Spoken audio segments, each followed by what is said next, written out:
Pour cette première page d'été, nous sommes avec Chantal Gomez. Styliste modiste, elle incarne à la perfection cet art de vivre à la française en sublimant les chapeaux des femmes. Reportage Philippe Roy, Vincent Régnier. Sous nos yeux défilent des modèles de chapeaux, des créations très élaborées, étourdissantes, vertigineuses. Pour nous, Chantal Gomez va feuilleter les pages de son album. Donc là, c'est un chapeau particulier. Il a été fait pour un créateur japonais qui faisait des robes sans couture. J'ai pris le parti de suivre sa façon de travailler et de travailler un chapeau sans couture. C'est-à-dire que c'est un chapeau qui est drapé, amidonné, et ensuite qui est teint avec du safran, du curcuma, puis après un petit peu de couleur pour le bleu, mais qui est complètement inhabituel. Chantal Gomez est la plus parisienne des jocondiennes. Cette styliste modiste a travaillé pour la haute couture et pour le prêt-à-porter. Une période d'intense activité. 250 modèles de chapeaux chaque année. Que faites-vous ?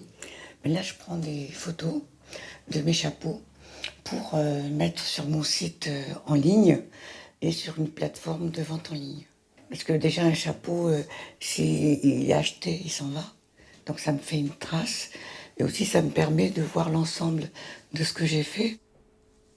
Après ces années de tumulte, la modiste a fait un repli stratégique à jouer les tours. Cette pause sera de courte durée. Elle ressent la brûlure de se remettre à ses outils. Le feutre, à la base, il est rigide. Donc il n'y a que la vapeur qui va permettre de le ramollir suffisamment pour le travailler. Ou sinon, il est impossible à travailler. Là, je bichonne. D'où le terme bichonner. Et on bichonne quelqu'un.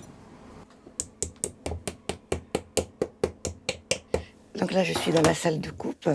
C'est là où j'ai disposé mes tissus comme une palette couleurs, ce qui me permet de prendre des tissus, de les essayer, d'essayer des assortiments, des superpositions, de façon à voir comment je vais les manipuler, ce que je vais en faire, si ça va être du drapé, si ça va être recouvrir une forme. Donc je vais pouvoir voir un peu comment le tissu se comporte, de façon à pouvoir le travailler par la suite. Une fois ma forme préparée, comme on vient de le voir tout à l'heure, j'ai travaillé la garniture, l'assemblage.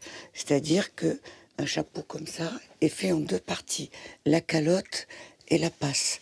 Donc ça nous permet de combiner, comme vous avez vu les formes en feutre, des canotiers avec des bords larges, avec des petits bords, de créer à l'infini.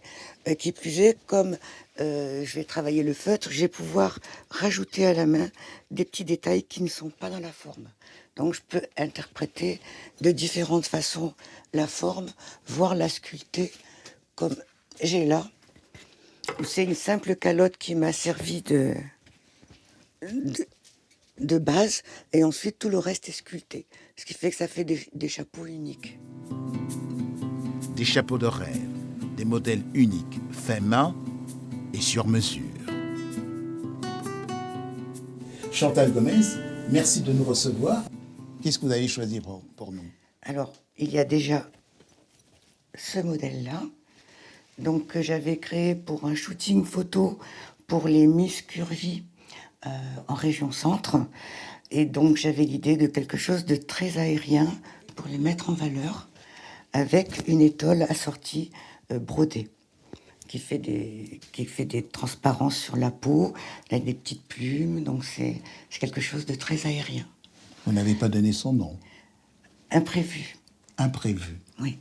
Ensuite, il y a celui-ci que j'avais fait pour un salon Agora.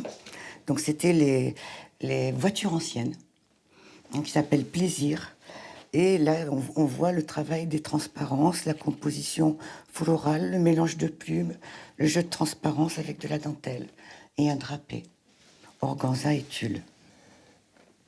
Quand est-ce que vous avez compris que le modèle est abouti et que vous ne pouvez pas aller plus loin ? Quand j'ai de l'émotion.